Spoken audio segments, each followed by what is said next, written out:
selesai. Sebelum mulai pembelajaran pada pagi hari ini, Pak Anggi absensi dulu ya, absensi dulu. Amelia Arun hadir? Di Prasetya nih hadir. Untuk lebih semangat lagi, maka Pak Anggi cek kesiapannya dulu. Kalau Pak Anggi bilang civic education, jawabannya adalah cerdas, ceria, berakhlak mulia. Yang kompak ya, yang kompak, yang seru, yang semangat karena masih pagi harus semangat. Oke? Oke ya. Pak Anggi mulai. Civic education, cerdas, ceria, berakhlak mulia. Oke, kasih close dulu buat kita semua. Oke, kita mulai pembelajaran ya. Selamat pagi, ketemu kembali dengan Pak Anggi, guru yang paling ganteng SMK IC Islam Center Brebes, yang paling disukai oleh para murid-muridnya di channel yang sama, yaitu pelajaran pendidikan Pancasila dan kewarganegaraan. Ya, nanti bisa dilihat materi yang akan disampaikan oleh Pak Anggi. Kita belajar mengenai pendidikan Pancasila dan kewarganegaraan yang dipersembahkan oleh guru paling kece dan paling ganteng SMK IC, Anggi Setiawan SPD. Ya. Terus kita belajar di bab apa sih? Karena kemarin sudah bab 2, kita masuk ke bab 3 ya, yaitu sistem hukum dan peradilan di Indonesia. Ada 3 subbab yang harus kita pelajari. Ya. Yang pertama adalah sistem hukum di Indonesia, yang kedua adalah mencermati sistem peradilan di Indonesia, dan yang terakhir yaitu menampilkan sikap yang sesuai dengan hukum Indonesia. Karena kemarin kita sudah membahas di bab yang pertama, yaitu sistem hukum di Indonesia, maka kita membahas selanjutnya di subbab yang B. Namun sebelum masuk ke sub yang B, Pak Anggi mau tanya dulu, kira-kira masih ada yang ingat tidak pada pelajaran minggu yang lalu? Ada yang masih ingat? Ya, Pak Amel.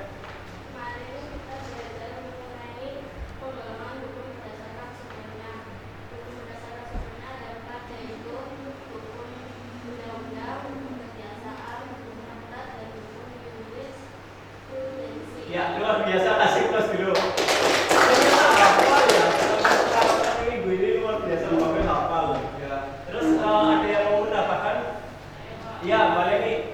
Kemarin juga kita belajar tentang dasar hukum terbentuknya lembaga-lembaga peradilan nasional, Pak. Yaitu sesuai dengan Pancasila Cipta Undang kelima, keadilan sosial bagi seluruh rakyat. Ya, terima kasih untuk Mbak Leni, kasih plus dulu buat Mbak Leni.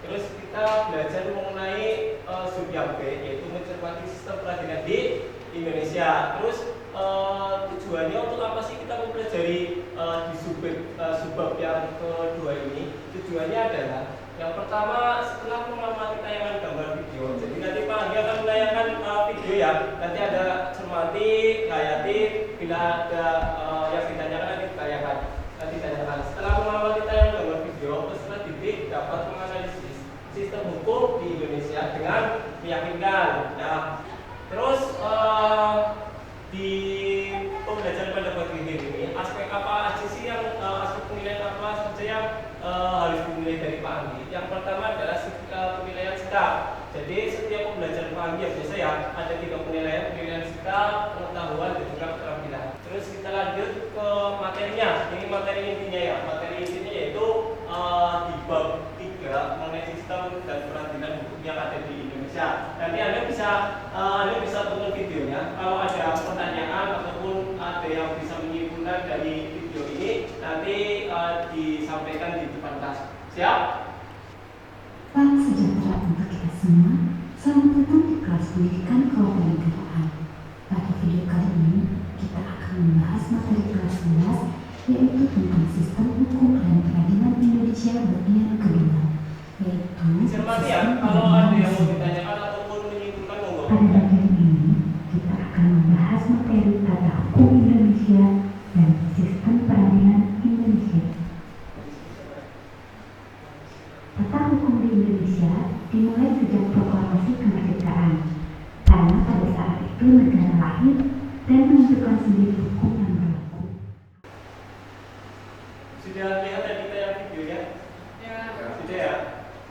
Dari tayangan video ada yang bisa menjelaskan atau menyimpulkan dari tayangan video tadi? Ya, Mas Muhammad, Mas Muhammad. Dari tiga tersebut materi yang disampaikan adalah klasifikasi lembaga peradilan yang berbeda di lingkup lembaga peradilan Mahkamah Agung, yaitu 1. Peradilan umum, 2. Peradilan agama, 3. Peradilan militer, dan terakhir peradilan tata usaha negara. Ya, kasih pos dulu buat Mas Muhammad. Oke, nah kita lanjut ke membentuk kelompok. Membentuk kelompok ya, membentuk kelompok. Nanti kelompoknya dibentuk sesuai dengan hati nurani Anda. Lagi nggak mau pilih-pilih ya, pilih-pilih kira-kira Rani dengan siapa, Amin dengan siapa, dan lain sebagainya. Tinggal dipilih aja sesuai dengan keinginan hati sendiri. Paham? Ya, Sudah terbentuk kelompoknya? sudah. Selamat, ya, masih pagi kok ya. Kelompok 1 mana? Kelompok 1 ini, kelompok 1, kelompok 2. Kelompok 2, Mbak Dwi dan kawan-kawan. Kelompok 3, ini ya, Mbak Bulan dan juga kawan-kawan. Didengarkan dulu, kenapa kok Pak Agi bikin kelompok? Karena di kelompok ini nanti Anda harus berdiskusi. Berdiskusi kelompok untuk membuat yang namanya adalah project. Projectnya apa? Yaitu projectnya berupa glosarium menggunakan aplikasi Alpha. Jadi nanti dibuat seindah mungkin, seestetik mungkin, dan juga semenarik mungkin. Ya, ini ya sebelum membuat glosarium, karena di langkah-langkahnya itu ada semua di LKPD, lembar kerja peserta didik ya, lembar kerja peserta didik ada di sini semua. Yang ada di lembar kerja peserta didik. Jadi nanti Anda harus dibaca LKPD-nya dulu ya, supaya tahu kira-kira apa penilaian apa sih yang dinilai dari glosarium menggunakan aplikasi Alpha-nya. Ya nanti dibuat sesuai dengan langkah-langkah yang ada di LKPD ini. Terus nanti dibuat ya menggunakan aplikasi Alpha ya, proyeknya ya glosarium berupa glosarium ya, dibuat menggunakan aplikasi Alpha yang ada bisa pakai komputer ataupun HP atau smartphone yang ada di saku Anda. Enggak apa-apa.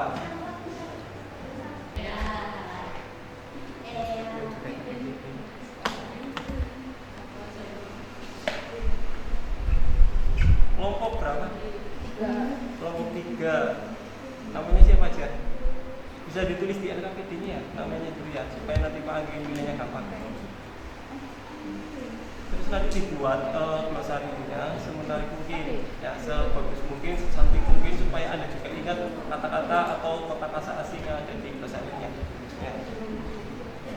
Kelompok berapa ini? Kelompok 2 ya, ditulis nama kelompoknya di LKPD supaya Pak Anggi bisa menilai dengan mudah.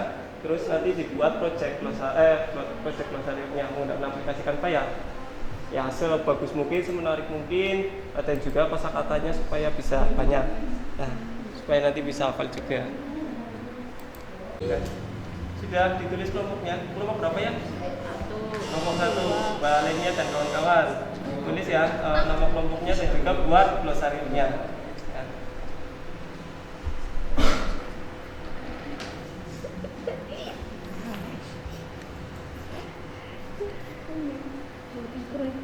Sudah selesai semua? Sudah? Sudah dikirim ke WA Pak Agi? Sudah, oke. Karena sudah dikirim sama WA Pak Agi, nanti coba Pak Agi cek ya. Terus nanti dipresentasikan. Ya, setiap kelompok mempresentasikan hasil dari proyek pembuatan glosariumnya. Paham? Paham, oke. Tak cek dulu ini. Sudah masuk semua ya? Sudah masuk semua untuk proyek glosariumnya yang dikirim WA Pak Agi. Ya, kira-kira yang mau maju duluan siapa? Kelompok mana untuk mempresentasikan hasil proyeknya? Kelompok mana dulu? Yang bebas ya, bebas. Bebas. Kelompok mana dulu? Assalamualaikum warahmatullahi wabarakatuh. Waalaikumsalam warahmatullahi wabarakatuh. Kami dari kelompok 3 akan mempresentasikan hasil proyek glosarium yang kelompok kami buat. Kosakata asing yang kami jadikan glosarium adalah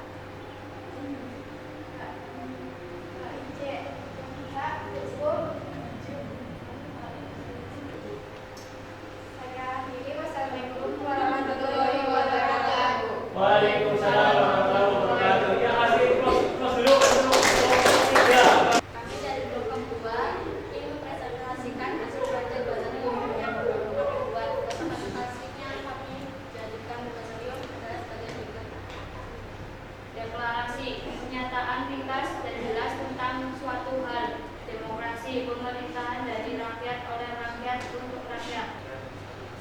Sekian dari saya. Assalamualaikum warahmatullahi wabarakatuh. Waalaikumsalam warahmatullahi wabarakatuh. Kasih terus dulu untuk kelompok 2. Kami akan mempresentasikan beberapa bagian yang dapat buat kosakata asing. Saat ini membuat yaitu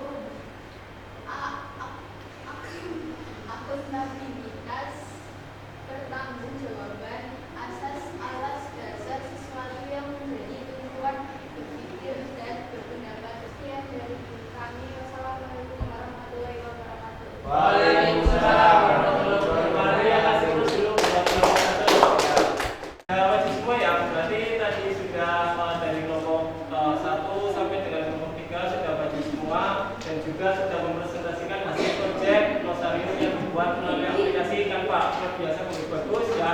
Walaupun mungkin ya sedikit evaluasi dari Pak Andi ya. Mungkin untuk Canva-nya itu sudah bagus semua. Cuma yang kurang adalah perbendaharaan kosakata asingnya. Ya, kosakata asingnya masih terlalu sedikit. Jadi nanti setiap kelompok di rumah nanti bikin glosarium lagi menggunakan aplikasi Canva. Oke, berikutnya yaitu mengerjakan soal evaluasi ya. Soal evaluasi itu untuk penilaian apa? Yaitu untuk penilaian pengetahuan menggunakan aplikasi Quizzes ya. Ini ada satu ini. Ini dimulai ya.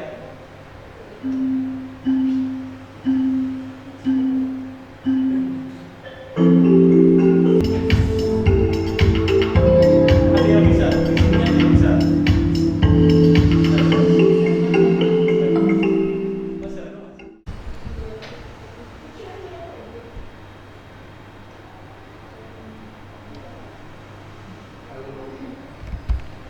Sudah selesai semua tadi? Ya, dan juga nilainya juga sudah masuk, tapi ada beberapa anak yang remedi juga. Ya, jadi nanti yang belum sampai ke 75 karena KKN batas lulus dari pelajaran PPKN itu adalah 75. Jadi kalau nanti yang kurang dari 75% di Quizesnya, nanti mau ulang lagi ya sampai ke 75. Kalau sudah dapat 75 berarti nanti sudah dihentikan. Ya, itu yang remedi yang belum sampai ke 75%. Jadi dikerjakan nanti setelah selesai pelajaran pagi coba dikerjakan lagi sampai ke 75%, Pak. Paham ya? Paham. Oke. Itu yang dapat Pak Andi sampaikan pada materi pada pagi hari ini. Sebelum diakhiri barangkali ada yang bisa menyimpulkan pembelajaran pada pagi hari ini. Saya Pak. Ya, Mbak Nadi. Kesimpulan pembelajaran pada hari ini bahwa kewenangan Mahkamah Konstitusi ada 4, yaitu 1. Menguji undang-undang terhadap Undang-Undang Dasar 1945. 2. Memutus sengketa kewenangan lembaga negara yang kewenangannya diberikan oleh Undang-Undang Dasar 1945. 3. Memutus perselisihan tentang hasil pemilu. Dan yang terakhir, memutus pembubaran partai politik. Ya, kasih close dulu untuk Pak Barani. Mungkin itu pembelajaran dari Pak Andi. Namun sebelum ditutup ya, kembali ke tempatnya masing-masing supaya nanti tidak berantakan. Saya sudah ke tempatnya masing-masing ya. Mungkin cukup sekian dari Pak Andi. Terima kasih atas segala puja-puji yang diberikan Anda kepada Pak Andi. Bila mana ada satu kata yang kurang berkenan, sering menghindari kata diri Anda karena Pak Andi tidak dilakukan tidak sengaja. Ya itu ya. Terima kasih. Mari kita akhiri dengan berdoa dan juga mengucapkan salam yang akan dipimpin oleh kalian, oleh Kak Rani. Disiapkan doa. Siap. Doa Bulan. Doa Susan. Risa